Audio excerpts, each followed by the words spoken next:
Hello दोस्तों, आप सभी का हमारे YouTube channel success life plan पर स्वागत है। तो आज हम 16 तारीख की फर्स्ट शिफ्ट का रिव्यू लेने वाले हैं। उसके अंदर जो भी प्रश्न पूछे गए उन सारे के सारे प्रश्नों को यहाँ पे हम हल करने वाले हैं। तो पहले मैथ का सेक्शन रखते हैं, फिर फिजिक्स का। हर सेक्शन को मैंने यहाँ पे कवर करने की कोशिश की है। तो आप शुरू से लेकर अंत तक इसे देखना, आपको थोड़ा सा बेनिफिट होगा। ओके, तो हम शुरू करते हैं इसका रिव्यू। तो इसके अंदर पावर अक्स प्लस 3 लेस देन है 30 से, तो अक्स प्लस टू आ रहे हैं। तो हमें सिलेक्ट करना था अक्स की वैल्यूज क्या होगी। तो हमें क्या करना है, 30 को इधर भेज देना था। वो तो पावर अक्स क्या हो जाएगा, 27 से कम हो जाएगा। मतलब चार चार नाम 36 होता है, चार 7 28 होता है। तो 28 से कम कितना, मतलब 7 से कम होगा। वो संख्या हमारी यहाँ पे करेक्ट हो जाएगी। ओके, तो 7 से कम क्या क्या होती है, यहाँ पे हमें गिवन है 1 2 3 4 5 6। तो ये इसका करेक्ट आंसर हो जाएगा। ओके, अब हम बढ़ते हैं अपने अगले क्वेश्चन की तरफ। ये क्वेश्चन हमें पूछा गया कि 2x³ plus 9x² plus 12x minus 5 है। तो हमें क्या बताना था, इसकी मैक्सिमम वैल्यू बताना था। ओके, इसकी मैक्सिमम वैल्यू बताना था कि ये किस किस पर वर्तमान होगा, मतलब ये इंक्रीजिंग फंक्शन किस पर होगा। तो 6x² प्लस 18x प्लस 12, यहाँ पे क्या हो जाएगा, घटना 0, क्योंकि इसका क्या कर लेंगे, एक बार डेरिवेटिव कर देंगे। फिर इसको सेकंड को लेके क्या कर देंगे, इसको 0 से बड़ा कर देंगे। फिर इसका हम क्या करेंगे, रेशनलाइज करेंगे, अलग अलग करके इसको अक्स अक्स प्लस 2 प्लस 1 और अक्स प्लस 2 कर देंगे। फिर यहाँ पे अक्स प्लस 1 और अक्स प्लस 2 आ जाएगा, और उन दोनों में मतलब -1 और -2 तक इसकी वैल्यू हो जाएगी। ओके, तो -1 से -2 इसका करेक्ट आंसर हो जाएगा। यहाँ पे -2 आ जाएगा, यहाँ पे -1 आ जाएगा, प्लस माइनस प्लस माइनस करेंगे, और यहाँ पे क्या हो जाएगा, -∞ से -2 और -1 से इंफिनिटी, इसका करेक्ट आंसर आ जाएगा। ओके, जो भी बच्चे ये आंसर करके आए थे उन बस उन बच्चों का यहाँ पे करेक्ट आंसर हो जाएगा। लेकिन डिक्रीजिंग पूछा हुआ है, तो डिक्रीजिंग के अंदर ये दोनों आ जाएंगे, -2 से -1, इसका करेक्ट आंसर हो जाएगा। ओके, अगर डिक्रीजिंग पूछे तो -2 से -1 इसका करेक्ट आंसर हो जाएगा। इसके बाद में ये प्रश्न पूछा गया था कि A B inverse which of following is correct. Incorrect बताना था हमें कि ए बी इनवर्स दे रखा था, तो ए बी इनवर्स के लिए कौन कौन सा इनकरेक्ट है। तो मैं बता दूं कि ए बी इनवर्स क्या करते हैं, पीछे से इसका क्या करते हैं, इनवर्स करते हैं। जो एडजॉइंट होते हैं उसका भी पीछे से एडजॉइंट करते हैं। ओके, तो ये आपको याद रखना था। इसके बाद में जो प्रश्न पूछा गया वो है इंटीग्रेशन से प्रश्न पूछा गया है कि -2 से 2 है, और x³ 1 - x², या इसका क्या करना था, समाकलन करना था। तो इसका समाकलन, ये विषम संख्या आती है, क्योंकि माइनस अक्स के ऊपर अगर माइनस अक्स रखेंगे तो माइनस बाहर आ जाएगा, और इसके अंदर रखेंगे तो कुछ नहीं आएगा, तो ये माइनस वाला फंक्शन बन जाएगा, जिस कारण से ये विषम संख्या बनने के कारण यहाँ पे 0 बाहर आ जाएगा। तो इसका आंसर क्या हो जाएगा, 0, इसका करेक्ट आंसर हो जाएगा। इसके बाद में जो प्रश्न पूछा गया है कोटि और घात से पूछा गया था। जो कोटि आपको दी गई थी उसकी कोटि और घात बतानी थी, तो उसकी कोटि और घात कितनी हो जाएगी, कोटि कितनी हो जाएगी 4, और घात कितनी हो जाएगी 3। जो भी बच्चे 4 3 करके आए थे उन बच्चों का यहाँ पे करेक्ट आंसर हो जाएगा। ओके, अगला जो क्वेश्चन पूछा गया था, 3 एवं 19 के बीच कितने, मतलब 3 व 19 के बीच में हमें समांतर माध्य का योग ज्ञात करना था। तो 3 और 19 के बीच में कितनी हो जाएगी, 7 11 और 15, ये तीनों संख्याएं हो जाएगी। तो इनका योग कितना हो जाएगा, हमारे 33 का करेक्ट आंसर हो जाएगा। ओके, जो भी बच्चे 33 करके आए थे उन बच्चों का यहाँ पे करेक्ट आंसर देखने को मिल जाता है। इसके बाद में जो प्रश्न पूछा गया था यहाँ पे है संयुग्म बताना था। 6 + 5 आइटो का स्क्वायर दे रखा था, इसका स्क्वायर करेंगे तो 36, यहाँ पे हो जाएगा प्लस 60 आयोटा माइनस 25, यहाँ पे हो जाएगा, यहाँ पे कितना बच गया, 11 - 60 आयोटा बच गया। ओके, मतलब यहाँ पे प्लस आता, इसका संयुग्मी निकालना था, तो इसको हमने क्या कर दिया, माइनस कर दिया। तो ये करेक्ट आंसर हो जाएगा, क्या हो जाएगा, 11 - 60 आयोटा इसका करेक्ट आंसर हो जाएगा। ओके, जो भी बच्चे 11 - 60 आयोटा करके आए उन बच्चों का यहाँ पे करेक्ट आंसर देखने को मिल जाता है। इसके बाद में जो प्रश्न पूछा प्रायिकता से पूछा गया था, PA बराबर 0.4 दे रखा था, PB हमें 0.8 दे रखा था, PA इंटरसेक्शन B दे रखा था 0.24, तो हमें PA यूनियन B निकालना था। ये बहुत ही आसान क्वेश्चन था। इस पे 0 PA PB minus PA intersection B, ये सूत्र होता है। इसके अंदर इसकी वैल्यू रखते, इसकी वैल्यू रखने के बाद 0.4 + 0.8 - 0.24, तो 0.99 इसका करेक्ट आंसर हो जाता। इसके बाद में हमें एक मैट्रिक्स से क्वेश्चन पूछा गया था। मैट्रिक्स से क्या क्वेश्चन पूछा गया कि यहाँ पे एक मैट्रिक्स दे रखी है कोस एल्फा माइनस साइन एल्फा कोस एल्फा, तो ए प्लस टी की मतलब ये दोनों ये बराबर है, तो यहाँ पे हमें एल्फा का मान निकालना था। तो हमें ए निकालते और ए का ट्रांसपोर्ट कर देते, मतलब को ट्रांसपोर्ट कैसे करते, ये इधर आ जाता और ये इधर चल जाता, तो ये ट्रांसपोर्ट हो जाता। इन दोनों को अगर जोड़ते तो एल्फा बराबर कितना आ जाता, पाई/3 हमारा करेक्ट आंसर आ जाता। ओके, जो भी बच्चे पाई/3 करके आए थे उन बच्चों के यहाँ पे करेक्ट आंसर देखने को मिल जाएगा। अब इसके बाद में जो हमारा हार्टवर्क क्वेश्चन पूछा गया है, हमारे जो क्वेश्चन पूछे गया है कि Pn5 और 12 Pn3 दे रखा, मतलब यहाँ पे 42 Pn3 दे रखा था, तो हमें n की वैल्यू निकालनी थी। अगर हम इस Pn5 को कैसे सॉल्व करेंगे, n factorial upon n minus 5 factorial की तरह इसको क्या कर देंगे, हल कर देंगे। इसको भी ऐसे ही हल करेंगे तो हमें जो वैल्यू देखने को मिलेगी वो 10 इसका करेक्ट आंसर हो जाएगा। ओके, n बराबर 10 इसका करेक्ट आंसर हो जाएगा। इसके बाद में हमें एक मिडिल टर्म पूछी गई है, मध्य पद कैसे निकालते हैं। 18 दे रखे हैं तो 20। ओके, ये 20 में से हमें 2 के मतलब 10वां पद हो जाएगा।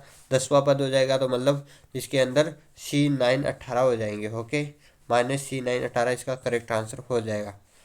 अब इसके आगे जो प्रश्न पूछा गया है वो प्रश्न है कि साइन इनवर्स अक्ष का हमें क्या बताना था, प्रांत बताना था कि क्या प्रांत होगा।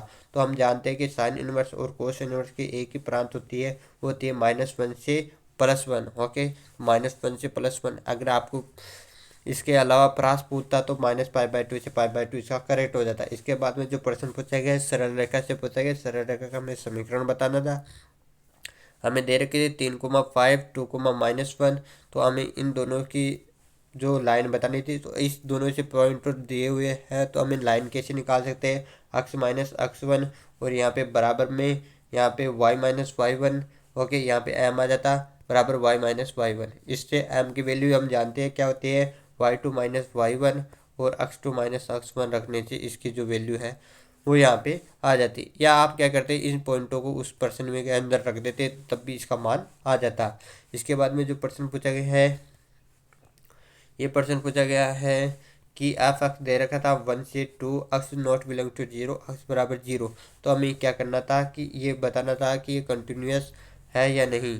तो अक्स बराबर, तो आपको बताना था कि कंटिन्यूस है या नहीं। तो अक्स बराबर 0 पर ये 1 है, अक्स बराबर 1 0 पर 2 है, तो ये दोनों बराबर नहीं है, तो ये क्या हो जाएगा, डिसकंटिन्यूस इसका करेक्ट आंसर हो जाएगा।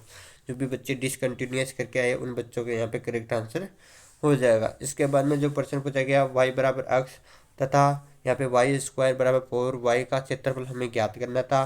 तो मैं बता दूं जो भी बच्चे इस फॉर्मूले को लगाए हैं 8/3 a², यहाँ पे y बराबर अक्स दे रखा है, तो यहाँ पे क्या हो जाएगा m³। ओके, ये जो उत्तर लगा क्या है उन बच्चों का यहाँ पे करेक्ट आंसर हो जाएगा।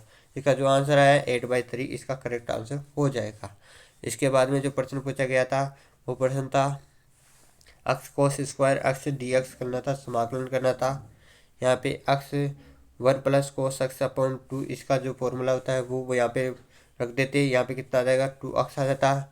ओके, आगे इसको अब सॉल्व करेंगे तो इस तरह से इसको आंसर देखने को मिल जाएगा। ओके, ये जो आंसर देखने को मिल रहा है ये इसका करेक्ट आंसर हो जाएगा। यहाँ पे साइन 2x कर देना, यहाँ पे कोस 2x कर देना। ओके, अब हम बढ़ते हैं अपने अगले क्वेश्चन की तरफ। हाँ, यहाँ पे dy/dx निकालना था। 2x² माइनस y ये दे रखा था, हमें dy/dx निकालना था। इनको अलग अलग कर देते तो ये आ जाता, इसको अलग करने से ये आ जाता। ओके, इसको अलग कर दिया, फिर इस y के फंक्शन y में आ जाता तो ये e⁻y हो जाता। e⁻y का यहाँ पे dy के सापेक्ष समाकलन कर देते और dx का इसके सापेक्ष समाकलन कर देते, तो ये आंसर हमें कर देखने को मिल जाता। क्या आ जाता, e⁻y e⁻x² प्लस c इसका करेक्ट आंसर हो जाता। इसके बाद में जो प्रश्न पूछा गया IBL, अब हमारी जो है फिजिक्स शुरू हो गई है, फिजिक्स इसका शुरू हो गई है। ओके, अब फिजिक्स की भी हम सॉल्यूशन देख लेते हैं कि फिजिक्स के अंदर क्या क्या प्रश्न पूछे गए हैं। फिजिक्स के अंदर जो महत्वपूर्ण प्रश्न पूछे गए मैं बता दूं आपको कि इसके अंदर IBL साइन थीटा होता है, बिल साइन थीटा होता है, उसकी मैक्सिमम वैल्यू पूछी थी किस कोण पर मैक्सिमम वैल्यू होगी। तो जो साइन थीटा बराबर 90 डिग्री है उस पर क्या हो जाएगी, मैक्स वैल्यू हो जाएगी।